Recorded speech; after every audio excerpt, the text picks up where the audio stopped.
எனக்கு ticket to finale வேணாம், ஆனா அவனுக்கு இருக்கக்கூடாது.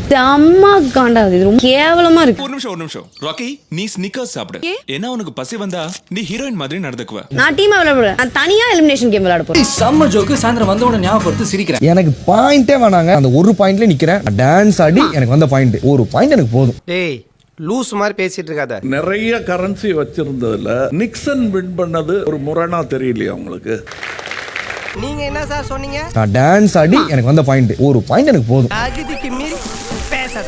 நீ இப்படி பண்ற நம்ம எல்லாரையும் சொல்லு. இவங்க விளையாடுறது தான் அப்படி சீப்பா இருக்கு. அவன் எத்தி விடும் போதுதான் நான் வந்து வாமிட் வந்துச்சு எனக்கு. என்னாச்சு பத்தி வச்சு வயிறே காலியா இருக்கும் போல இருக்கு. இப்பதான் வயிறு நிறைஞ்சிருக்குப்பா. என்ன நான் என்னடா பாவம் பண்ண உங்களுக்கு எல்லாம்? ஸ்டார் வந்தா சனிக்கிற வரைக்கும் நின்னு போட்டு கொடுக்குறானுங்க. அப்ப நான் கை தட்ட மட்டும் வந்திருக்கேன். பாவம். ஸோ இன்னைக்கு நம்ம பார்க்க போகிறது பிக் பாஸ் சீசன் 7 உடைய டே 86 அண்ட் எபிசோட் 87 ரிவ்யூ தான். இன்னைக்கு எபிசோட ஸ்டார்ட் பண்ணும்போதே வேக்கப் சாங்கோடையே வந்து டிக்கெட் டு ஃபினாலே போர்டையும் எடுத்து பக்காவா காமிச்சிட்டாங்க. சரி ஓகே, போர்டெல்லாம் நல்லா தான் இருக்கு, டிக்கெட் டு ஃபினாலே ஆரம்பிக்கிறோம் நீங்களும் சொல்லிட்டு தான் இருக்கீங்க. கொஞ்சம் சுவாரஸ்யமான டாஸ்க் எல்லாம் கொடுத்து நல்லபடியா ஆரம்பிச்சீங்கன்னா நல்லா இருக்கும். ஆரம்பிக்க தெரியாம தான் அலமுதிக்கிறதுக்கு அறிவிட்டவனே. அமைதி எல்லாம் சாந்தமா இருங்க, ஆரம்பிச்சோம். அண்ட் அதுக்கப்புறமா அந்த டிக்கெட் டு ஃபினாலே போர்டை பார்த்துட்டு விஷ்ணு தினேஷ் உட்காந்து பேசிட்டு இருக்கும்போது தினேஷ் சொல்றாப்ல டிக்கெட் டு ஃபினாலே ஸ்டார்ட் பண்ணிட்டாங்க, கண்டிப்பா இவனுக்கு கேங்கா சேர்ந்து ஒரு கேம் ஒன்று விளையாடுவானுங்க, அப்படி மட்டும் விளையாடுனாங்கன்னா நான் செம்ம காண்டாயிருவேன் அப்படிங்கிற மாதிரி சொல்லிட்டு இருந்தோன்னே விஷ்ணு சொல்றா கண்டிப்பா நீங்க கேங் அப் பண்ணி கேம் தான் விளையாடுவாங்க. சோ அதனால விசித்ரா மேம் வேணா அந்த டிக்கெட் பின்னால வாங்கிட்டு போயிட்டோம் அப்படின்னு சொல்லிட்டு இருந்தாப்ல. அதை போய் யார்கிட்ட சொல்றாரு? தினேஷ் கிட்ட சொல்றாப்லையா? தினேஷ் கிட்ட விசித்ரா மேம்ன்ற பேரை கேட்டால 1/4 மணி நேரத்துக்கு பேசுவார்ல. சோ அதுக்கு வந்து தினேஷ் பேச ஆரம்பிச்சிட்டார். அது நீ வேற, இந்த வாரம் மட்டும் அவங்க தப்பிச்சிட்டாங்கன்னு வைங்க, அடுத்த வாரம் எப்படியும் சிம்பத்தி அது இதுன்னு சொல்லிட்டு பினாலே வாரத்துக்குலாம் போயிருவாங்க. விசித்ரா மேம் வந்து டைரக்டா மக்கள் கிட்டே கனெக்ட் ஆகுறேன் அப்படிங்கிற பேர்ல கேமரா முன்னாடி போயிட்டு சில ஸ்ட்ராட்டஜிலாம் வந்து பண்றாங்க. அதுல முக்கியமா நாமினேஷனுக்கு முன்னாடி அழுவாங்க, அதுவும் கேமரா முன்னாடி போயிட்டு மேக்கப் போடாம அழுதுட்டு அதை வேற வீக்கெண்ட் எபிசோட்ல என்ன சொல்றாங்க அப்படின்னா நான் மேக்கப் போடாம அழுதா எப்படி இருப்பேன் அப்படிங்கறத வெளிய இருக்கவங்க பார்க்கணும்ன்றதுக்காக தான் அழுதேன்னு சொல்லி சொல்றாங்க. சோ இதெல்லாம் வந்து முழுக்க பெர்ஃபார்மன்ஸ் தானே, இதுல ரியாலிட்டியே இல்ல அப்படிங்கிற மாதிரி சொல்லிட்டு இருந்தாப்ல. உண்மையிலேயே அன்னைக்கு வந்து விசித்ரா மேம் இந்த விஷயத்தை சொல்லும்போது எனக்கே ஷாக்கிங்கா தான் இருந்துச்சு. மேக்கப் போடாம அழுகிறத வெளிய இருக்கிற மக்கள் பார்க்கணும்னு சொல்லி சொல்றாங்களே, அப்ப இதுல என்ன ரியாலிட்டி இருக்கும்? சோ முழுக்க இது எல்லாமே நடிப்பு தானா அப்படிங்கிற மாதிரி எனக்குமே இருந்துச்சு. விசித்ரா மேம் போட்டோம் பின்னாலே அது இல்லைனாலும் போயிடுவாங்க. இந்த வீக் விட்டாச்சுன்னா அடுத்த வாரம்லாம் வந்து அது சிம்பத்தியில போயிடுவாங்க. உனக்கு உண்மை தெரிஞ்சு போச்சு, உன்னை விடக்கூடாது, இன்னொரு பாயாசத்தை போட்டுற வேண்டியது. நான் அழுகிறப்ப கூட சரி ஓகே, கேமரா முன்னாடி நான் அழுத எப்படி இருக்கும்னு எல்லாரும் பார்க்கட்டும். பெர்ஃபார்மன்ஸ் தானே, நேச்சுரலி இல்ல. எனக்கும் பாயாசமா? எஸ்கே. அண்ட் நேத்து நாமினேஷன் அப்ப கூட நான் போய் அவங்க கிட்ட டீம் சேர்றதுக்காக ட்ரை பண்ணேன், பட் அவங்க தான் அவாய்ட் பண்ணிட்டாங்கன்ற மாதிரி பேசுறாங்க பத்தியா. இது எல்லாமே ஸ்டாம்பிங், மைக்ரோ ஸ்டாம்பிங் அப்படின்னு சொல்லிட்டு பேசிட்டு இருந்தாப்ல. அதாவது இந்த விசித்ரா மேம் அண்ட் தினேஷ் இவங்க 2 பேருடைய பிரச்சனையும் எடுத்து பார்த்தோன்னு வைங்களேன், 2 பேருமே மாறி அட்டாக் பண்ணிக்கிறாங்க, 2 பேருமே தவறான வார்த்தைகள் தகாத வார்த்தைகளை வந்து ஷேர் பண்ணிக்கிறாங்க, 2 பேருமே பின்னாடி போயிட்டு அவங்கள பத்தி தப்பா தான் பேசிட்டு இருக்காங்க. சோ இவங்க 2 பேர் பிரச்சனையில யாரு சரி யாரு தப்பு அப்படின்னு சொல்லி பார்த்தா 2 பேருமே சரி கிடையாது, 2 பேருமே தப்பு தான், அதுவும் ஈக்குவலான தப்பா தான் பண்ணிட்டு இருக்காங்க. உனக்கு எனக்கும் பகதான், பாம்பு தீண்டியே தீரும். அண்ட் இன்னொரு பக்கம் கிச்சன்ல 4 பேரை போட்டிருந்தாங்க இல்லையா, அதுல 3 பேர் மட்டும் உட்கார்ந்து வேலை பார்த்துட்டு இருக்காங்க. விசித்ரா மேம் போயிட்டு கதை பேசிட்டு இருந்தாங்க போல இருக்கு. உடனே ரவீனா இந்த வெங்காயத்தை விசித்ரா மேம் வந்தே உருக்கிட்டோம் பாருங்க, போய் கதை பேசிட்டு இருக்காங்க அப்படிங்கிற மாதிரி சொல்லிட்டு எல்லாருமே புலம்பிட்டு இருந்தாங்க. அண்ட் இதுல விஷ்ணு சொல்லிட்டு இருந்தாப்ல, மக்களே இதெல்லாம் பார்க்க மாட்டீங்களா மக்களே, இதை பாருங்க மக்களே, நடிப்பெல்லாம் பாக்குறீங்க ஆனா இதெல்லாம் பார்க்க மாட்டீங்களே அப்படிங்கிற மாதிரி அவர் ஒரு பக்கம் புலம்பிட்டு இருந்தாப்ல. சின்னவங்க உரிக்கிறதுக்கு நல்ல டைம் எடுக்கும். விசித்ரா மேம், விசித்ரா இதெல்லாம் பாருங்க மக்களே. ஆமா மக்களே. சரி ஓகே, இந்த கிச்சன் பிரச்சனை இது எல்லாமே இந்த சீசன் முடிகிற வரைக்கும் ஓயறதுக்கு வாய்ப்பே இல்லடா அப்படிங்கிற மாதிரி இருந்துச்சு. அண்ட் அதுக்கப்புறமா பிக் பாஸ் வந்து எல்லாரையும் கூப்பிட்டு சோஃபா முன்னாடி நிக்க வச்சுட்டு உங்களுக்கு நீங்களே கை தட்டிக்கோங்க அப்படிங்கிற மாதிரி சொன்னாப்புல. எதுக்குடா அப்படின்னு சொல்லி பார்த்தா டிக்கெட் ஃபினாலே ஸ்டார்ட் ஆயிடுச்சாமா. டிக்கெட் ஃபினாலே இன்னைக்கா ஸ்டார்ட் ஆகுது, ஆரம்பிச்சிருச்சு காலங்காலமா சொல்லிக்கிட்டு இருக்கீங்களே தவிர்த்து உருப்படியா ஒரு டாஸ்கையும் கொடுக்க மாட்டீங்க. இதுல கைத்தட்டல் வேறையா, டாஸ்க் என்னன்னு சொல்லுங்க அப்படின்னு சொல்லி சொன்ன உடனே இருக்கு அதுக்கு முன்னாடி சில விஷயங்கள்லாம் சொல்ல வேண்டியிருக்கு அப்படின்னு சொல்லிட்டு இந்த டிக்கெட் ஃபினாலேல வின் பண்ணீங்க அப்படின்னா இந்த வாரம் ஒருத்தர் வந்து டைரக்ட் ஃபினாலேக்கு வந்து போக போறாரு. அண்ட் அது மட்டும் இல்லாம ஒருத்தர் இந்த வீட்டை விட்டு வெளியவும் போக போறாரு. இது ரெண்டுமே இந்த வாரம் நடக்க போகுது அப்படிங்கிற மாதிரி சொன்னாப்ல. அண்ட் ஒருவேளை நாமினேஷன்ல இருக்கக்கூடிய அந்த 7 பேர்ல யாராச்சும் ஒரு ஆள் டிக்கெட் ஃபினாலே வின் பண்ணிட்டாங்க அப்படிங்கிற பட்சத்துல அவங்க நாமினேஷன்ல இருந்து வெளியே போயிட்டு ஒருவேளை அவங்க எவிக்ட் ஆகிற நிலைமையில இருந்தாங்க அப்படின்னா அவங்களுக்கு பதிலா இன்னொரு ஆள் எவிக்ட் ஆகிறதுக்கும் அதிகமான வாய்ப்பு இருக்கு போல. ஒரு நபர் இந்த டிக்கெட் ஃபினாலே ஜெயிச்சு முதல் ஃபைனலிஸ்டா பலம் வருவார். ஆனா ஒரு நபர் மக்களோட ஆதரவு இல்லாம இந்த பிக் பாஸ் சீசன் 7 விட்டு வெளியேற்றப்படுவார். ஆஹா ஓப்பனிங்கே நமக்கு ஒரு கோட் ஆயிருச்சு. கேப்ல பூந்து கடாவை வெட்டுறான் கொய்யால சினேக்கு. அண்ட் அதுக்கப்புறமா டிக்கெட் ஃபினாலேயோட ஃபர்ஸ்ட் டாஸ்க் என்னன்னு சொல்லி பாத்தீங்கன்னா முயல் அப்படின்னு சொல்லி சொன்னாங்க. அதாவது எல்லாருக்குமே ஒரு தங்க முயல் வந்து கொடுத்துறாங்க. அப்புறம் வந்து கொஞ்சம் பிரிக்ஸும் வந்து கொடுத்துறாங்க. அண்ட் ஒவ்வொருத்தருக்குமே ஒரு கட்டம் ஒன்று போட்டிருக்காங்க. ஸோ முயல் தங்க முயல் நடுவில் வச்சு அந்த பிரிக்ஸை வந்து அப்படியே வந்து கட்டி அந்த தங்க முயலை வந்து பாதுகாக்கணும். அதுதான் டாஸ்க். அண்ட் அதுக்கப்புறமா பிக் பாஸ் எப்பெல்லாம் முயல் அப்படின்னு சொல்லி சொல்றாரோ எல்லாருமே அதுக்கு ஆப்போசிட்ல போட்டிருக்க பலகையில போய் நின்றணுமாமா. விஜய் அண்ட் அர்ச்சனா அவங்க 2 பேருமே கார்ட்ஸை வந்து நல்லா சஃபில் பண்ணி அதுல ஒரு 3 பேரோட கார்டை வந்து எடுப்பாங்களாம். அந்த 3 பேர் மட்டும் அந்த ரவுண்ட்ல போய் யாரோட கோட்டையை வந்து கலைக்கணுமோ அந்த பிரிக்ஸ் எல்லாம் எடுத்து கொண்டு போய் நடுவில் போட்டிருக்கிற அந்த பாக்ஸ்ல வந்து போட்டுறணும். அண்ட் பஸர் அடிக்கிறதுக்கு முன்னாடி மறுபடியும் அந்த பலகைக்கே வந்துடணும் அப்படிங்கிற மாதிரி சொன்னாங்க. ஃபைனலா யாரு போய் அங்க இருக்கிற எல்லா கல்லையுமே எடுத்து அந்த சென்டர் பாக்ஸ்ல போட்டுட்டு அந்த முயலை எடுக்கிறாங்களோ அவங்களுக்கு தான் அந்த முயல். அந்த முயலை எடுத்தா மட்டும் பத்தாது, கரெக்டா பஸர் அடிக்கிறதுக்கு முன்னாடி அவங்க வந்து அந்த பலகையில வந்து நின்றணும். அண்ட் ஒருவேளை பலகைக்கு வரல அப்படின்னா அவங்க இந்த கேம்ல இருந்து அவுட் ஆயிருவாங்க. அண்ட் யாரோட பிரிக்ஸ் எல்லாத்தையுமே காலி பண்ணி அந்த தங்க முயலையும் எடுத்துறாங்களோ அவங்களுமே கேம்ல இருந்து அவுட் ஆயிருவாங்க. இறுதியில் அதிக முயல்கள் வச்சிருக்கிறவங்களுக்கு தான் டிக்கெட் ஃபினாலே பாயிண்ட்ஸ் வழங்கப்படும். சபாஸ் மாமா அண்ட் ஒரு வழியா அந்த டாஸ்க் வந்து ஸ்டார்ட் பண்ண உடனே எல்லாருமே அந்த முயல் தங்க முயலை எடுத்து சென்டர்ல வச்சு அதை சுத்தி எல்லா பிரிக்ஸையும் எடுத்து வந்து போட்டு கெட்டினாங்க. அண்ட் இது வந்து என்னன்னா கச்ச முச்சான்னு போட்டு கெட்டினா மட்டும்தான் எடுக்கிறதுக்கு வந்து கொஞ்சம் கஷ்டமா இருக்கும். அப்படியே ஆர்டரா எடுத்து அடிக்கிட்டோம்னு வைங்களேன், வந்து எடுக்கிறவங்களும் அப்படியே ஆர்டரா அள்ளி கொண்டு போய் போட்டுருவாங்க. இந்த மிஸ்டேக் அங்க இருக்கிற ஒரு சில பேர் வந்து பண்ணி வச்சிருந்தாங்க. அண்ட் அதுக்கப்புறமா பிக் பாஸ் வந்து முயல் அப்படின்னு சொல்லி சொன்ன உடனே எல்லாரும் போயிட்டு அந்த பலகையில நின்றாங்க. அர்ச்சனா அண்ட் விஜய் இவங்க 2 பேருமே சஃபில் பண்ணி ஃபர்ஸ்டா எடுத்த 3 பேர் யாருன்னு பாத்தீங்கன்னா விஷ்ணு, மாயா அண்ட் நிக்சன். இவங்க 3 பேரோட போட்டோ தான் வந்துச்சு. அண்ட் பிக் பாஸ் சொல்லிட்டாப்ல எல்லா பிரிக்ஸையும் எடுத்து சென்டர் பாக்ஸ்ல போட்டதுக்கு அப்புறமா தான் அந்த முயலை நீங்க வந்து கைப்பற்றணும் அப்படின்னு சொல்லிட்டு அதுக்கப்புறமா பஸர் அடிச்ச உடனே எல்லாருமே வந்துட்டு போய் எடுக்க ஆரம்பிச்சாங்க. இதுல மாயா வந்து டைரக்டா போயிட்டு ரவீனாவோடது அப்படியே ஆர்டரா அடிக்க வச்சிருந்தாங்க. அதுதான் தப்புன்னு சொன்னேன் இல்லையா, அந்த ஆர்டரா அடிக்க வச்சதை மாயா அப்படியே கொத்தா எடுத்துட்டு போய் பாதியை வந்து காலி பண்ணிட்டாங்க. அண்ட் நிக்சன் போயிட்டு தினேஷோடது வந்து காலி பண்ணிட்டு இருந்தாப்ல. அண்ட் விஷ்ணு போயிட்டு நிக்சனோடத காலி பண்ண ஆரம்பிச்சிட்டாப்ல. பாத்து கேர்ஃபுல். அண்ட் ஒவ்வொரு ரவுண்டுக்குமே 1 மினிட் தான் டைம்ங்கிறதால அந்த 1 மினிட் முடியறதுக்கு முன்னாடியே அந்த பலகைக்கு வந்து சேர்ந்துடணும். ஒருவேளை வந்து சேரல அப்படின்னா அவங்க வந்து அவுட் ஆயிருவாங்க. அண்ட் இந்த ஃபர்ஸ்ட் ரவுண்ட்ல அதிகமான ஸ்டோன்ஸை எடுத்தது வந்து மாயா தான். யாரோடதுன்னு சொல்லி பாத்தீங்கன்னா ரவீனாவோடது தான். My God. மாயா பைல்வான் மாதிரி பண்றீங்க நீங்க, பைல்வான். அண்ட் அடுத்த பிக் பாஸ் முயல்னு சொல்லி சொன்ன உடனே இவங்க 2 பேரும் போய் சஃபில் பண்ணி விசித்ரா மேம், நிக்சன் அண்ட் பூர்ணிமா இவங்க 3 பேரோட பேர் தான் வந்துச்சு. அண்ட் பூர்ணிமா போயிட்டு ரவீனாவோடது மீதி வச்சிருந்தாங்க இல்லையா மாயா, அதை எல்லாத்தையுமே எடுத்து காலி பண்ணி அந்த முயலையுமே எடுத்து சேகரிச்சுக்கிட்டாங்க. சோ இதுல வந்து பூர்ணிமாக்கு 2வது முயல் வந்து கிடைச்சிருச்சு. 7 6 5 அண்ட் நிக்சன் இந்த ரவுண்ட்லயுமே தினேஷ் தான் டார்கெட் பண்ணி மீதி பிரிக்ஸை வந்து எடுத்துட்டாப்ல. ஆல்மோஸ்ட் வந்து தினேஷ் வந்து காலி பண்ணிட்டாப்ல. அண்ட் விசித்ரா மேம் போன ரவுண்ட்ல விஷ்ணு வந்து நிக்சனோட பாதி எடுத்து போட்டிருந்தா இல்லையா, சோ மீதியை நான் எடுக்கிறேன் அப்படின்னு சொல்லிட்டு விசித்ரா மேம் போய் எடுத்துட்டு இருந்தாங்க. சோ இந்த கேமை பொறுத்த வரைக்கும் பியூர்லி வந்து லக் கேம் தான். அந்த சஃபில் பண்ணி கார்டு எடுக்கிறாங்க இல்லையா, அதுல யாரோட போட்டோ வந்தாதான் உண்டு, இல்ல அப்படின்னா அந்த கேமை நம்ம கடைசி வரைக்கும் விளையாடாம நின்று வேடிக்கை தான் பார்க்கணும். அதுக்கு பெஸ்ட் எக்ஸாம்பிள் வந்து ரவீனா தான். 2 ரவுண்ட்லயும் போட்டோவே வராம மொத்தத்தையும் காலி பண்ணி வெளியே அனுப்பிச்சு விட்டாங்க.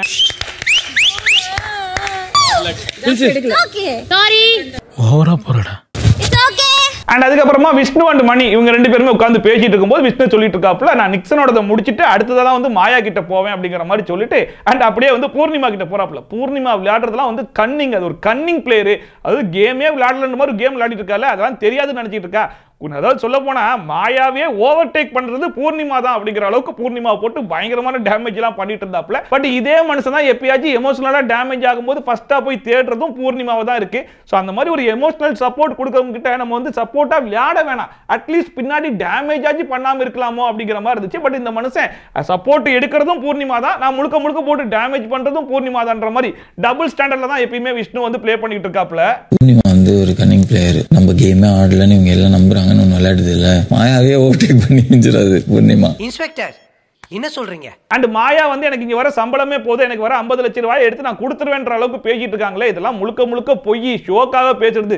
போய் எடுத்து கொடுக்கல அப்படின்னா எவன் கேள்வி கேட்பான்? நான் இந்த கம்யூனிட்டிக்காக தான் வந்து ஜெயிக்கணும்னு சொல்லி வந்திருக்கேன் அப்படின்னு சொல்றது எல்லாமே அந்த கம்யூனிட்டி மெம்பர்ஸ் எல்லாருமே உங்களுக்கு ஓட்டு போட்டு ஜெயிக்க வைக்கணுன்றதுக்காக யூஸ் பண்ணிக்கிறாங்க. வெளியே போய் மாயா கிட்ட ஒரு 500 ரூபாய் கடன் கேட்டுப்பாரு, அதெல்லாம் இல்லன்னு சொல்லிட்டு போயிருவா. அந்த மாதிரி ஆள் தான் இவ அப்படிங்கிற மாதிரி பயங்கரமா பேசிட்டு இருந்தாப்ல. இதுக்கு நடுவுல மணி இல்லடா ஒருவேளை வந்து உண்மையா கூட இருக்கலாம் அப்படின்னு சொல்லி அப்படிலாம் இருக்கிறதுக்கு வாய்ப்பு இல்லடா. அந்த கம்யூனிட்டின்னு சொல்றது எல்லாமே யூஸ் பண்ணிக்கிறதுக்கு தான், எல்லாம் ஓட்டை சேகரிக்கிறதுக்கு அப்படிங்கிற மாதிரி அவர் ஸ்டாண்டர்ட்ல ரொம்ப ஸ்ட்ராங்கா இருக்காப்ல மனுஷன். ஒரு 500 கடன் கேட்டா கூட கொடுக்க மாட்டேன். 50 லட்சம் கொடுப்பாங்க. வெளில போயிட்டு ஒரு 1000 rupees அர்ஜென்ட்டா வேணும் ஒரு கேட்டு பாறேன். ஐ கால் யூ ஆஃப்டர் 10 minutes போயிருங்க. இல்ல எனக்கு புரியல. நக்கல்யா அவனுக்கு. அண்ட் விஷ்ணு மணி உட்கார்ந்து பேசிட்டு இருக்கறத பார்த்துட்டு இவங்க ரெண்டு பேரும் சேர்ந்து ஏதோ கேம் விளையாட போறாங்க அப்படிங்கிற மாதிரி மாயா பூர்ணிமா பேசிட்டு இருந்தாங்க. ஏன்னா இவங்க ரெண்டு பேரும் சேர்ந்து எந்த கேமும் விளையாடவே இல்லையா, அதனால பேசிட்டு இருந்தாங்க. அண்ட் பூர்ணிமா போயிட்டு நிக்சன் கிட்ட சொல்றாங்க எப்படியும் ஒன்னு அடிச்சு காலி பண்ணிடுவாங்க, அதனால எலிமினேஷன் கேம் விளையாடுறதா நல்லது அப்படிங்கிற மாதிரி டிப் அள்ளி கொடுத்துட்டாங்க. இதுக்கு பேரும் வந்து குரூப் சேர்க்கிறது கிடையாது போல இருக்கு, டீமா விளையாடுறாங்க. ஸோ அதனால நீ காலி அடுத்து, அதனால எலிமினேஷன் கேம் விளையாடும். அவன் மேல என்னடா காண்டு உனக்கு? அண்ட் அடுத்த ரவுண்ட்ல பூர்ணிமா, தினேஷ் அண்ட் விசித்ரா மேம் இவங்க 3 பேருக்கு தான் வந்து சான்ஸ் கிடைச்சிச்சு. அண்ட் தினேஷ் போயிட்டு நிக்சனோடைய 3 ஸ்டோனை தவிர்த்து மத்த எல்லாத்தையுமே வந்து காலி பண்ணிட்டாப்ல. பட் ஆனா பஸ்ஸருக்கு முன்னாடி அந்த பலகைக்கு போய் சேரதுனால தினேஷ் இந்த ரவுண்ட் வந்து அவுட் ஆயிட்டாப்ல. அண்ட் பூர்ணிமாக்கு மறுபடியும் இந்த ரவுண்ட்ல சான்ஸ் கிடைச்சிருக்கிறதுனால மறுபடியுமே போயிட்டு மணியோடதுல இன்னொரு கால்வாசியை எடுத்து காலி பண்ணிட்டாங்க. அண்ட் ஃபைனலா விசித்ரா மேம் தினேஷோட எல்லா ஸ்டோன்ஸையும் காலி பண்ணிட்டாங்க. அண்ட் அந்த தங்க முயல கையிலையும் எடுத்துட்டாங்க. பட் பஸ்ஸருக்கு முன்னாடி இந்த பலகைக்கு போய் சேராதனால அவங்களுமே இந்த கேம்ல இருந்து அவுட் ஆயிட்டாங்க.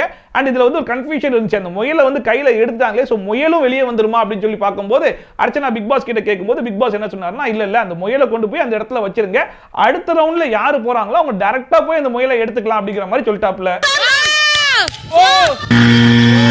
என்னது எப்படி முடிச்சிடுறாங்கல்ல, முயல எடுத்த இடத்துல வச்சிருங்க. அண்ட் இந்த ரவுண்ட்ல சொல்லி வச்ச மாதிரி தினேஷ் அண்ட் விசித்ரா மேம் இங்க ரெண்டு பேருமே ஜோடியாவே இந்த ரவுண்ட்ல இருந்து எவிக்ட் ஆயிட்டாங்க. அதுல வேற விசித்ரா மேம் தினேஷ் அவுட்டா அது போதும் எனக்கு அப்படிங்கிற மாதிரி பயங்கரமா சந்தோஷப்பட்டு இருந்தாங்க.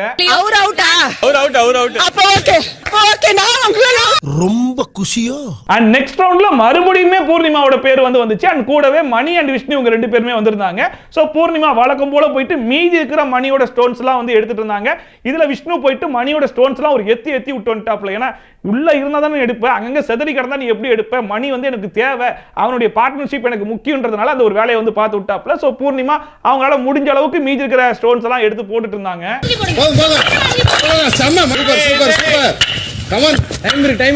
நான் கூட பஜர் அடிச்ச உடனே யாரு போய் தினேஷோட முயலை எடுக்கிறதுன்னு சொல்லிட்டு ஒரு போட்டி வரும்னு சொல்லி பார்த்தா மத்த ரெண்டு பேரும் அந்த பக்கம் போயிட்டாங்க. சோ விஷ்ணு போயிட்டு தினேஷோட முயலையும் எடுத்துட்டாப்ல. நிக்சனோட பிரிக்ஸ் எல்லாம் எடுத்து போட்டு நிக்சனோட முயலையுமே எடுத்து விஷ்ணு வந்து மாட்டிக்கிட்டாப்ல. பட் இதுல என்ன அப்படின்னு சொல்லி பாத்தீங்கன்னா, பஸ்ஸர் அடிக்கும் போது விஷ்ணுடைய கால் வந்து வெளியே தான் இருந்துச்சு. பஸ்ஸர் அடிச்சதுக்கு அப்புறம் தான் அவர் வந்து பலகையில கால் வச்சாப்ல. இதெல்லாம் நம்ம வந்து ஸ்லோ மோஷன்ல போட்டு பார்த்தா தான் தெரியும், நேர்ல பார்க்கும்போது பெருசா தெரிஞ்சிருக்காது. அண்ட் வந்து ப்ளேம் பண்ணாங்க. பட் இருந்தாலுமே அந்த ரெண்டு ஜட்ஜஸ் வந்து அந்த அளவுக்கு சரியா நோட் பண்ணல, என்னன்னு தெரியல, அது ஒரு பெரிய விஷயமாவே எடுத்துக்கல.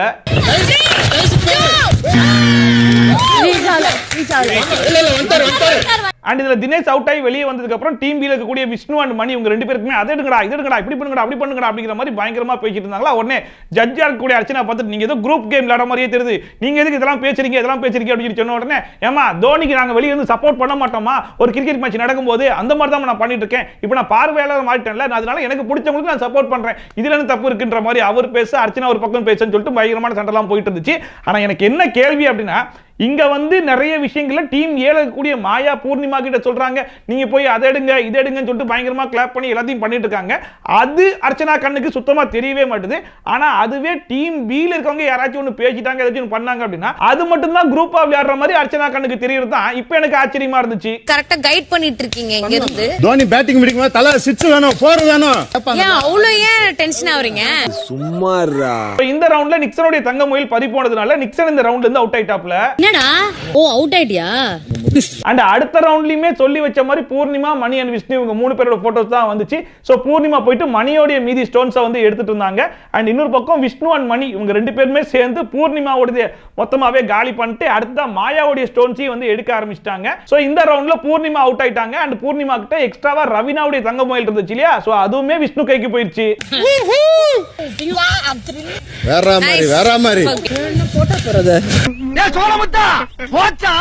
அண்ட் ஃபைனல் ரவுண்ட்ல மீதி இருந்ததே 3 பேர் தான். சோ கார்ட்லாம் சஃபல் பண்ண தேவையில்ல, 3 பேருமே போயிட்டு பஜர் அடிச்சோனே ஸ்டார்ட் பண்ணிருங்க அப்படிங்கிற மாதிரி சொல்லிட்டாப்ல. சோ பஜர் அடிச்சோனே விஷ்ணு போயிட்டு மாயாவுடைய மீதி ஸ்டோன்ஸ் எல்லாம் எடுத்து போட்டுட்டு அந்த முயல் எடுத்து போயிட்டு அவர் பாட்டு உட்கார்ந்துட்டாப்ல.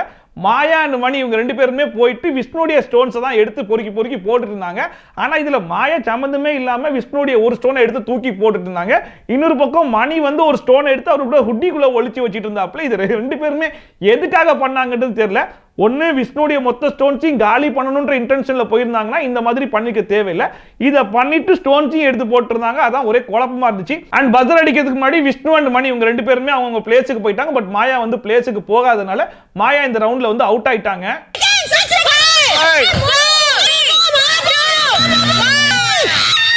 சோ இந்த டாஸ்கை பொறுத்த வரைக்கும் அதிகமான தங்க முயலை வச்சிருந்தது விஷ்ணு தான் அப்படிங்கிறதுனால அவர் தான் வின்னர். சோ அவருக்கு தான் மொத்த பாயிண்ட்டும் போக போகுது போல அப்படின்னு சொல்லி பார்த்தா இதுல வந்து மொத்தம் 3 வின்னர். நாங்க 3 விதமான பாயிண்ட்ஸ் கொடுக்குறோம் அப்படின்னு சொல்லிட்டு இதுல தேர்ட் பிளேஸ் வந்த மாயாக்கு 1 பாயிண்ட், செகண்ட் பிளேஸ் வந்த மணிக்கு 2 பாயிண்ட் அண்ட் ஃபர்ஸ்ட் பிளேஸ் வந்த விஷ்ணுக்கு வந்து 3 பாயிண்ட்னு சொல்லிட்டு இந்த பாயிண்ட்ஸை வந்து பிரிச்சு கொடுத்தாப்ல. மாயாவிற்கு 1 பாயிண்ட், மணி 2 பாயிண்ட்ஸ், விஷ்ணு முதலிடம் 3 மதிப்பெண்கள். சோ இப்போதைக்கு அந்த டிக்கெட் டு ஃபினாலே டேபிள்ல ஃபர்ஸ்ட் பிளேஸ்ல வந்து விஷ்ணு தான் இருக்காப்ல 3 பாயிண்டோட அண்ட் மணி வந்து 2 பாயிண்டோட செகண்ட் பிளேஸ்ல வந்து இருக்காப்ல அண்ட் மாயா, பூர்ணிமா, நிக்சன், தினேஷ் இவங்க எல்லாம் தலா 1 பாயிண்டோட தேர்ட் பிளேஸ்ல இருக்காங்க. அண்ட் இந்த மொத்த டாஸ்க்லயுமே team A versus team B அப்படிங்கிற மாதிரி தான் இந்த கேம் போச்சு அப்படிங்கிறது இருக்கிற எல்லாருக்குமே தெரியும். டீம் ஏ டீம் அப் பண்ணி விளையாடின மாதிரி டீம் பியுமே டீம் அப் பண்ணி தான் விளையாடினாங்க. சோ அது வந்து சரி ஓகே இந்த டாஸ்க் அப்படி போயிருக்கு, இதுக்கு அப்புறம் வரக்கூடிய டாஸ்க்ல இந்த மாதிரி விளையாட வேணாம்னு யோசிச்சா கூட ஓகே. பட் நிக்சன் வந்துட்டு முழுக்க முழுக்க டீம் பி மட்டும் தான் ஏதோ டீம் அப் பண்ணி விளையாடின மாதிரி ஒரு பயங்கரமான பெர்ஃபார்மன்ஸ்லாம் பண்ணிட்டு இருந்தாப்ல. அப்ப தினேஷ் போயிட்டு உனக்கு அப்படிதானே நீ அப்படியே வச்சுக்கோ அப்படின்னு சொன்ன உடனே அவங்க எல்லாம் அக்செப்ட் பண்ணிக்கிறாங்கல்ல, நீங்க அக்செப்ட் பண்ணிக்க மாட்டீங்க அப்படிங்கிற மாதிரி பயங்கரமா பேசிட்டு இருந்தாப்ல. ஏய் அதாவது டீம் பி மட்டுமே நீ பேசிட்டு இருக்கியே, டீம் ஏல உனக்கு கண்ணுக்கு யாருமே டீம் அப் பண்ணி விளையாடின மாதிரியே தெரியலையா? மாயா, பூர்ணிமா கொடுத்த இன்ஸ்ட்ரக்ஷன் உன் காதுக்கு கேட்கவே இல்லையா? தனி இண்டிவிஜுவல் கேம், டியோ கேம் இல்ல. அவன் ஜெயிக்கணும் நான் இந்த கேம் போறாருல. இவன் ஒருத்தன்டா சிரிப்பு காமிச்சிங்க. இதுல ஹைலைட் என்னன்னு சொல்லி பாத்தீங்கன்னா பூர்ணிமா வந்து விசித்ரா மேம் கிட்ட சொல்லிட்டு இருக்காங்க, அதாவது நீங்க போய் தினேஷோடதை எடுத்துட்டு இருக்கும்போது விஷ்ணுவோடதை எடுங்க அப்படின்னு சொல்லி உங்ககிட்ட சொன்ன உங்க காதுல விழவே இல்லை மேம் அப்படின்னு சொல்லி சொன்ன உடனே அது ஏன்டி இப்ப சொல்ற, முன்னாடியே சொல்லிருக்கலாம் அப்படின்னு சொல்லி சொன்னதுக்கு இதுக்கு முன்னாடியே 10 வாட்டி சொன்னேன், நீங்க வெளியே போய் எபிசோடு பாருங்க, ஏன் தான் இப்படி பண்றீங்கன்னு ஒன்னும் புரியல, இந்த பிளான் எல்லாம் நீங்க புரிஞ்சிக்கவே மாட்டீங்க இப்படின்னு சொல்லிட்டு இவங்க 2 பேரும் பேசிட்டு இருக்காங்க. இதுல பக்கத்துல இருந்து கேட்கறது யாருன்னு சொல்லி பாத்தீங்கன்னா நிக்சன். ஆனா இப்ப பூர்ணிமா பேசுறாங்க, கேட்கறது விசித்ரா மேம், அது பக்கத்துல இருந்து கேட்கற நிக்சன் அப்பவே ஏங்க இப்படி பேசுறீங்க, எங்க டீம் அப் பண்ணி தான் விளையாடுனீங்களா, இந்த மாதிரி பிளான் போட்டு விளையாடலாமா, ஏங்க இப்படி பண்றீங்க அப்படிங்கிற கேள்வியை நிக்சன் அங்க கேட்க மாட்டாப்ல. இதுவே மணி விஷ்ணு உட்கார்ந்து பேசிட்டு இருக்கும்போது நடுவில் நிக்சன் இருந்தாருன்னு வைங்களேன், அப்ப கேட்பாப்ல. ஆக மொத்தத்துல டீம் பி பண்ணா மட்டும்தான் குரூப்பிசம், டீம் ஏ பண்ணா குரூப்பிசமே இல்லன்னு சொல்லி பேசிட்டு இருக்கிற நிக்சன் பண்றது பயங்கரமான குரூப்பிசம் தான். ஏன் முன்னாடி சொல்ல மாட்டேன்ற? முன்னாடியே தான் சொன்னேங்க, எபிசோட் பாருங்க 10 தடவை சொல்லிட்டேன், போ அதையே நான் பாத்துறேன். அண்ட் இதுல நான் ஒரு பயங்கரமான பாயிண்ட் ஒன்று பிடிச்சிட்டேன், அதை நான் சொல்லவா அப்படிங்கிற பேர்ல மணி வந்து விஷ்ணுடைய ஒரு ஸ்டோன் எடுத்து ஹுட்டிக்குள்ள ஒளிச்சு வச்சாரு, அது தப்பு தானே அப்படின்னு சொல்லி கேட்டாப்ல. பியூர்லி தப்பு தான், கரெக்ட், நீ கேட்கிற பாயிண்ட் நியாயமான பாயிண்ட் அப்படின்னு சொல்லி ஒத்துக்கலாம். ஆனா அதே மாதிரி மாயா விஷ்ணுடைய ஒரு ஸ்டோனை தூக்கி எரிஞ்சாங்களே, அதுக்கு என்ன ரீசன் நீ போய் கேட்டியா? டீம் பி ல இருக்கிற மணி பண்ணதை மட்டும் நீ கேக்குறியே, டீம் ஏ ல மாயா பண்ணது நீ ஏன் கேட்க மாட்ற? வந்து இப்ப நான் என்ன உங்களை சொல்றது? அண்ட் இதுல பூர்ணிமா வர பயங்கரமான காமெடி எல்லாம் பண்ணிட்டு இருந்தாங்க, அதாவது எனக்கு டிக்கெட் ஃபினாலே வேணாம்ப்பா, எனக்கு வேணாம் அப்படின்னு சொல்லி. இப்ப யாரு உனக்கு கொடுக்குறேன்னு சொன்னா நீ வேணாம் இருக்க, என்னமோ நீ தான் அதிகமான பாயிண்ட்ல இருந்து பயங்கரமான பெர்ஃபார்மன்ஸ்லாம் வச்சு இல்லமா வச்சுக்கோ வேணாங்க விடுங்க அப்படிங்கிற மாதிரி பயங்கரமான பெர்ஃபார்மன்ஸ் பண்ணிருந்தாங்க. சரி இப்படி என்ன சொல்ல வர அப்படின்னு சொல்லி கேட்டா, நான் வாங்கட்ட கூட கூடாது, அந்த மனுஷனுக்கு போகவே கூடாது அப்படின்னு சொல்லிட்டு டீம் ஏ கூட்டி வச்சு இந்த பெர்ஃபார்மன்ஸ்லாம் பண்ணிட்டு இருந்தாங்க. இது டீம் அப் இல்லையாப்பா அப்படின்னு சொல்லி எல்லாரும் கேட்டுருவாங்க அப்படிங்கிறத புரிஞ்சுக்கிட்டு இங்க பாருங்க பூர்ணிமா நீங்க டீம் அப் பண்றீங்க, இந்த மாதிரி பேசாதீங்க சொல்லிட்டு இருக்கேன்ல, அவங்களே பண்ணக்கூடாதுன்னு சொல்லிட்டு நீங்க ஏன் பண்றீங்க அப்படின்னு சொல்லி கேட்டோன்னே, உங்களெல்லாம் நான் சொல்லடா, நான் தனியா எலிமினேஷன் கேம் விளையாட போறேன் அப்படின்னு சொன்னா சூப்பர், அதை நீங்க பண்ணுங்க அப்படிங்கிற மாதிரி பயங்கரமான என்கரேஜ்மென்ட்லாம் பண்ணிட்டு இருந்தாப்ல. எனக்கு டிக்கெட் ஃபினாலே வேணாம், ஆனா அவனுக்கு இருக்க கூடாது. அம்மா காண்டாது, இது ரொம்ப கேவலமா இருக்கு. ஒரு நிமிஷம் ராக்கி, நீ ஸ்னிக்கர்ஸ் சாப்பிடு, ஏன்னா உனக்கு பசி வந்தா நீ ஹீரோயின் மாதிரி நடந்துக்குவ. நான் டீமா விளையாட, நான் தனியா எலிமினேஷன் கேம் விளையாட போறேன். ஏய் செம்ம ஜோக்கு, சாயந்தரம் வந்த உடனே ஞாபகப்படுத்தி சிரிக்கிறேன். ஆனா இதுல மாயா வேற கொஞ்சம் கூட மனசாட்சியே இல்லாம, அதாவது டீம் பி ல இருக்கிறவங்க மட்டும்தான் முழுக்க குரூப்பிசம் ஃபேவரிசம்லாம் பண்ணி இந்த கேம் விளையாடுனாங்கன்ற மாதிரி பேசுறாங்க. இல்ல நான் ஒரே ஒரு கேள்வி கேட்கிறேன், டீம் ஏ ல இருக்கீங்கல்ல, எவனாச்சும் டீம் ஏ ல இருக்கிற ஸ்டோனை போய் எடுத்தீங்களா? எவனாச்சும் ஒருத்தன் போய் அந்த ஸ்டோன்லாம் எடுத்து போட்டு ஒரு கேமை விளையாடிட்டு அதுக்கப்புறமா டீம் பி ல நீங்க குறை சொன்னீங்க அப்படின்னா நியாயம், சூப்பர், இவங்க அப்படி பண்ணல, இவங்க மட்டும்தான் அப்படி பண்ணிருக்காங்கன்ற மாதிரி நம்மளே அவங்களுக்கு சப்போர்ட்டா பேசலாம். பட் அப்படி ஒரு காரியத்தையே இவங்க பண்ணாம எப்படிதான் இப்படி வாய் கூசாம பேசுறாங்கன்றதான் சத்தியமா புரிய மாட்டுது. நீ இப்படி பண்ற நம்ம எல்லாரையும் சொல்லிட்டு இவங்க விளையாடுறதுதான் அப்படி சீப்பா இருக்கு. அவன் எத்தி விடும் போதுதான் நான் வந்து வாமிட் வந்துச்சு எனக்கு. என்னாச்சு பத்தி ஒரே காலியா இருக்கும் போது இருக்கு, இப்பதான் வயிறு நிறைஞ்சிருக்குப்பா. அண்ட் இன்னொரு பக்கம் மணி சூப்பரா சொன்னாப்ல, அதாவது இவங்க ஒரு விஷயத்த பண்ணாங்கன்னு வையேன், அதுக்கு பேர் ஸ்ட்ராட்டஜின்றாங்க. ஆனா அதுவே நம்ம பண்ணணும் வைங்க, அதுக்கு பேர் துரோகம் வேற பேசிட்டு இருக்காங்கடா அப்படின்ற மாதிரி. இவங்க வந்து டீமா பண்ணா ஸ்ட்ராட்டஜி, நம்ம டீமா பண்ணா துரோகம். அண்ட் இதுல நிக்சன் வேற என் பங்குக்கு நான் ஒரு காமெடி பண்ணிக்கிட்டுமா அப்படிங்கிற மாதிரி, நான் ஒரு பாயிண்ட் வாங்கியிருக்கேன்ல, உழைச்சி வாங்கினேன், ஆடி வாங்கினேன், அந்த டாஸ்க்ல ஆடி வாங்கின பாயிண்ட் அது போது எனக்கு அப்படிங்கிற மாதிரி வீராப்பா பேசிட்டு இருந்தாப்புல. அதை பார்க்கும்போது டேய் தயவு செஞ்சு இந்த மாதிரி காமெடிலாம் பண்ணிட்டு இருக்க, அதில் குபீர்னு சிரிப்பு வந்துடும். நீ உழைச்சி வாங்கினது மணியை வந்து நீங்க எல்லாரும் சேர்ந்து எவிக் பண்ணி வெளியே அமுச்சு விட்டுட்டு, அதுக்கப்புறமா விஜய் வர்மா கூட உன்னை கோர்த்து விட்டு விஜய் வர்மா நீ ஆடுறதெல்லாம் நின்று வேடிக்கை பார்த்து டீம் ஏல இருக்கிற எல்லாருமா சேர்ந்தாண்டா அந்த ஒரு பாயிண்டே உனக்கு வாங்கி கொடுத்துருக்காங்க. அந்த ஒரு பாயிண்ட்டை வாங்கிட்டு எப்படா இப்படி வாய் குசாம பேசிக்கிட்டு இருக்கன்ற மாதிரி தான் இருக்கு. எனக்கு பாயிண்டே வேணாங்க, அந்த ஒரு பாயிண்ட்ல நிக்கிறேன், நான் ஆடி ஜெயிச்சு, நான் டான்ஸ் ஆடி எனக்கு வந்த பாயிண்ட், ஒரு பாயிண்ட் எனக்கு போதும். டேய் லூஸ் மாதிரி பேசிட்டு இருக்காத. அண்ட் அதுக்கப்புறமா இந்த டிவி சீரியல் எல்லாம் நம்ம வெளியே இருந்து கலாய்ச்சது பத்தாதுன்னு இவங்க பிக் பாஸ் ஷோக்குள்ள இருந்தே கலாய்க்கிறேன் பாரு அப்படின்னு சொல்லிட்டு நீங்க எல்லாம் மைண்ட் வாய்ஸ் சொல்லுங்க, அதுக்கேற்ற மாதிரி நான் ரியாக்ட் பண்றேன்ற மாதிரி விசித்ரா மேம் பண்ணிட்டு இருந்தாங்க. அண்ட் அதுக்கப்புறமா சில ஆக்ட்ரஸ்லாம் ஓவர் ஆக்டிங் பண்ணுவாங்க, அந்த மாதிரி ரியாக்ட் பண்ணி காட்டட்டுமா அப்படின்னு சொல்லி சொன்ன உடனே நம்ம எடிட்டர் போயிட்டு அர்ச்சனா மூஞ்சிக்கு ஒரு க்ளோஸ் அப் ஷாட் ஒன்று வச்சாப்ல. ஏன்னா ராஜா ராணில அர்ச்சனா பண்ண பெர்ஃபார்மன்ஸ் அந்த மாதிரி இருக்கும்ல, அதை நான் குத்தி காட்டுற மாதிரி எடிட்டர் வந்து க்ளோஸ் அப் ஷாட் வச்ச மாதிரி தான் இருந்துச்சு. அண்ட் அதுக்கப்புறமா 90s டைரக்டர்ஸ்லாம் போட்டு ட்ரோல் பண்ணிட்டு இருந்தாங்க.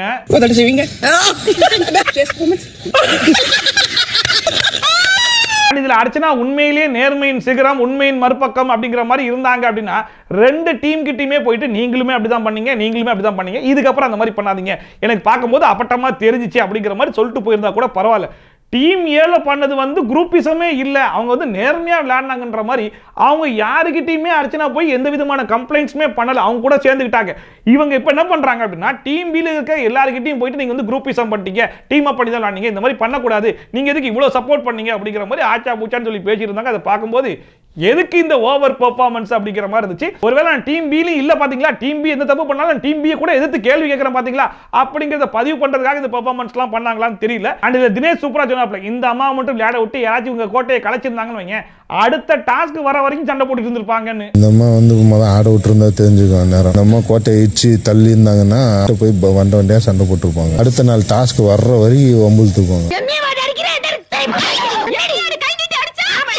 அண்ட் இன்னொரு பக்கம் விசித்ரா மேம் வந்து டீம் ஏ கிட்ட வந்து பேசிட்டு இருக்கும்போது சொல்லிட்டு இருக்காங்க, அந்த தினேஷ் வந்து முழுக்க முழுக்க பின்னாடி வந்து என்ன தப்பாவே பேசிட்டு இருக்காப்ல, நான் பண்றது எல்லாமே ஃபேக்ன்ற மாதிரி சொல்றாரு அப்படிங்கிற மாதிரிலாம் சொல்லிட்டு, அண்ட் வந்து இவருக்கு வந்து பியூர் லவ்னா என்னன்னே தெரியல, இவர் வந்து எல்லாரையுமே சந்தேக பார்வையில தான் பாப்பார் போல இருக்கு, அதனால தான் இவருக்கு கிடைக்கக்கூடிய உண்மையான அன்பை கூட ஏத்துக்க முடியல அப்படிங்கிற மாதிரி இந்த இடத்துலயுமே அவருடைய பர்சனல் லைஃபை டச் பண்ற மாதிரியே வந்து பேசிட்டு இருந்தாப்ல. And is not deserving for pure love அப்படிங்கிற மாதிரிலாம் சொன்ன உடனே அங்க சுத்தி இருக்கிற எல்லாருமே வந்து புரிஞ்சுக்கிட்டாங்க போல இருக்கு. ஓகே பர்சனல் மேட்டருக்கு போறாங்க அப்படிங்கறத புரிஞ்சுக்கிட்டு மாயா, பூர்ணிமா, நிக்சன் இவங்க மூணு பேருமே அப்படிலாம் பேசாதீங்க, அந்த மாதிரி பேசுற அளவுக்குலாம் கிடையாது, இந்த ஷோக்குள்ள நடக்கிறத வச்சு நீங்க அந்த அளவுக்கு பேசுறது தப்பா இருக்குன்ற மாதிரி பேசிட்டு இருந்தாங்க. அதை பார்க்கும்போது பரவாயில்லையடா, இந்த வாட்டேஜ் அவங்க சொல்றதுக்கு அப்படியே ஆமா ஆமான்னு சொல்லிட்டு பேசிட்டு போகாம அவங்க பேசுறது தப்புதான்றது மாதிரி அகைன்ஸ்டா பேசுனீங்களே, அது வரைக்கும் சந்தோஷம்டான்ற மாதிரி இருந்துச்சு. Pure love, it doesn't deserve that. இப்படிலாம் சொல்லாதீங்க. மேபி பார்க்கல, ஒருவேளை பார்த்தா தெரியலாம், இந்த இடத்துல இருக்கிறதுனால எல்லாரும் அப்படி யோசிக்கலாம்ல. அண்ட் அதுக்கப்புறமா விஷ்ணு அண்ட் விசித்ரா மேம் இவங்க ரெண்டு பேருமே உட்கார்ந்து பேசிட்டு இருக்கும்போது விஷ்ணு கேக்குறாப்ல, சரி ஓகே நாங்கலாம் டீம் அப் பண்ணணும்னு சொல்லி சொல்லிட்டு இருக்கீங்களே,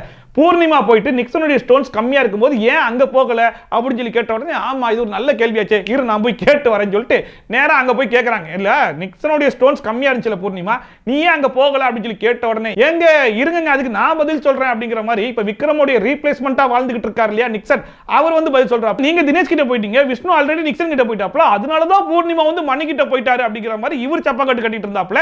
அதுக்கப்புறமாச்சு பூர்ணிமா பதில் சொல்லுவாங்கன்னு சொல்லி பார்த்தா மறுபடி நிக்சனே எனக்கு மேல நீ சொம்பு அடிக்கிறியா, இங்க பாரு காம்படிஷனுக்கு வராத நான் தான் அதிகம் அப்படிங்கிற மாதிரி இப்ப விஜய்க்கும் நிக்சனுக்கும் பயங்கரமான காம்படிஷன் போயிட்டு இருக்கு, யாரு பெரிய சொம்பு அப்படிங்கிற மாதிரி. விஜய் உள்ள வந்து ஐயோ அந்த இதை எடுக்க கூடாதுங்க, எடுக்காதாங்க பியூட்டிஃபுல் அப்படிங்கிற மாதிரி பேசிட்டு இருந்தாப்ல. என்னையா இவங்க கேம் உண்மையிலேயே புரிஞ்சுக்கிட்டாங்களா புரியலையா, என்ன குழப்பத்தில் பேசிட்டு இருக்காங்கன்னு ஒன்றும் புரியலன்ற மாதிரி இருந்துச்சு. அதாவது அந்த தங்க முயலை எடுத்தாதான் அந்த பிளேயர் அந்த கேம்ல இருந்து அவுட் ஆகி வெளியே போவாங்க. அப்படி இருக்கும்போது அந்த தங்க முயலை எடுக்கணும்ல, இதை தெரிஞ்சுக்கிட்டு தான் பூர்ணிமா போயிட்டு அந்த தங்க முயலை எடுக்கல, விஷ்ணு எடுத்தாப்ல. விஷ்ணு எடுத்ததுனால தான் அந்த ரவுண்ட்ல நிக்சன் அந்த கேமை விட்டே வெளியே போனாப்ல. இதுதான் உண்மை. இந்த உண்மை தெரிஞ்சிட கூடாது அப்படிங்கிறதுக்காக எவ்வளவு சப்பக்கட்டு கட்டிட்டு இருக்காங்க தெரியுமா. ஏன் அந்த ராபிட் கீழ இருந்தது நீ போய் எடுக்கிறதுக்கு போ, ராபிட் வேண்டாம், ராபிட் எடுக்காதது தான் பியூட்டிஃபுல். அண்ட் இது விஷ்ணு சொல்லி விசித்ரா மேம் வந்து இங்க கேட்டாங்களாமா. உடனே நிக்சன் சொல்றாப்ல, அதாவது நம்ம ஒரு ஸ்ட்ராட்டஜில ஒன்னு யோசிச்சு நம்ம ஒரு கேம் விளையாடினா அதை மாத்துறதுக்காக அவங்க எப்படி எல்லாம் பேசுறாங்க பாத்தீங்களா அப்படிங்கிற மாதிரி பேசிட்டாங்க. டேய் அது அப்படியே மாத்தி போட்டு பாறேன், அவங்க ஸ்ட்ராட்டஜி படி ஒரு கேம் ஒன்று விளையாடுனதை நீ எப்படியெல்லாம் மாற்றி பேசிக்கிட்டு இருக்க, அதே தானே அவங்களும் பண்ணுவாங்க. நீ பண்ணா கரெக்டு, அதே அவங்க பண்ணா தப்புனா என்னடா நியாயம் இது? நீ கிட்டத்தட்ட ஒரு ஆம்பளை மாயாவதாண்டா மாறிட்டு வரன்ற மாதிரி தானே இருக்கு. ஆக மொத்தத்தில் கடைசி வரைக்குமே விசித்ரா மேம் கேட்ட கேள்விக்கு நீங்க சொல்லக்கூடிய பதில் என்னவா இருக்குன்னா, டீம் பி ல இருக்கவங்கலாம் சேர்ந்து டீம் ஏ அட்டாக் பண்ணிட்டாங்க அப்படிங்கறத சொல்றாங்களே தவிர்த்து ஏன் டீம் ஏ ல இருக்கவங்க டீம் ஏ ல இருக்கிற ஸ்டோனியே எடுக்கல அப்படின்னு கேட்கப்பட்ட கேள்விக்கு கடைசி வரைக்கும் அவங்களால பதில் சொல்லவே முடியல. அந்த பதிலுக்கு பதிலா எவ்வளவு நழுப்ப முடியுமோ அந்த அளவுக்கு நழுப்பிக்கிட்டே இருந்தாங்க. சத்தியமா சொல்றேன், எனக்கு சுத்தமா புரியல. இன்னொரு பக்கம் இதெல்லாம் விஷ்ணு அண்ட் மணி எட்டி பார்த்துட்டு ராஜமாதா தலைமையில ஒரு கூட்டத்தை போட்டாயலா, டேய் நான் வாங்கினா மட்டும் ஏன்டா இவங்களுக்குலாம் பத்திக்கிட்டு வருது, நான் என்ன இந்த ஷோக்கு கை தட்டுறதுக்காக வந்தேன், என்ன ஏன்டா இப்படி போட்டு பாடா படுத்துறீங்க, வீக்கெண்ட் எபிசோடு வந்தா என்னதான்டா பிடிச்சி அடிக்கிறீங்க அப்படின்னு சொல்லி அந்த மனுஷன் ஒரு பக்கம் புலம்பிட்டு இருந்தாப்ல. சோ அதோட இன்னைக்கு எபிசோடு வந்து முடிஞ்சு போச்சு. என்ன நான் என்னடா பாவம் பண்ண உங்களுக்கு எல்லாம், ஸ்டார் வந்தா சனிக்கிற வரைக்கும் நின்னு போட்டு கொடுக்குறானுங்க, ஏண்டா அப்பனா கை தட்ட மட்டும் வந்திருக்கேன், நீங்க அவார்டு வாங்க நான் கை தட்டு. சோ இன்னைக்கு எபிசோட பொறுத்த வரைக்கும் ஓரளவுக்கு இந்த டிக்கெட் ஃபினாலே ஒரு டாஸ்க் ஒன்று ஆரம்பிச்சிருக்காங்க இல்லையா, அந்த டாஸ்க் வந்து கொஞ்சம் இன்ட்ரெஸ்டிங்கான டாஸ்கா தான் இருந்துச்சு. இப்போதான் கிரியேட்டிவ் டீம் வேலை பார்க்க ஆரம்பிச்சிருக்கீங்க. இதே ஃபோர்ஸ்ல போனீங்க அப்படின்னா இந்த வாரம் முழுக்க சூப்பரா இருக்கும் அப்படிங்கிற மாதிரி இருந்துச்சு. அண்ட் இந்த டிக்கெட் ஃபினாலேவே யார் வின் பண்ணுவாங்கன்னு நீங்க நினைக்கிறீங்களோ அதையும் மறக்காம கமெண்ட் செக்ஷன்ல சொல்லுங்க. அண்ட் இன்னைக்கு எபிசோட் பத்தின கருத்தையும் மறக்காம கமெண்ட் செக்ஷன்ல சொல்லுங்க. அண்ட் இதே மாதிரி ட்ரோல்ஸ் அண்ட் ரிவ்யூஸ்லாம் கண்டிப்பா பார்க்கணும்னு நினைச்சீங்கன்னா மறக்காம சப்ஸ்கிரைப் பண்ணிட்டு பக்கத்துல இருக்க பெல் ஐகான் டான் தட்டி விட்டீங்கன்னா நான் போற வீடியோ நோட்டிஃபிகேஷன்லாம் டான் வந்து சேர்ந்துரும். சோ மீண்டும் இதே மாதிரி சூப்பரான வீடியோட சூப்பரான ரிவ்யூவோட சூப்பரான ட்ரோலோட உங்களை வந்து சந்திக்கிறேன். By from Shafi. Tada, bye bye and take care.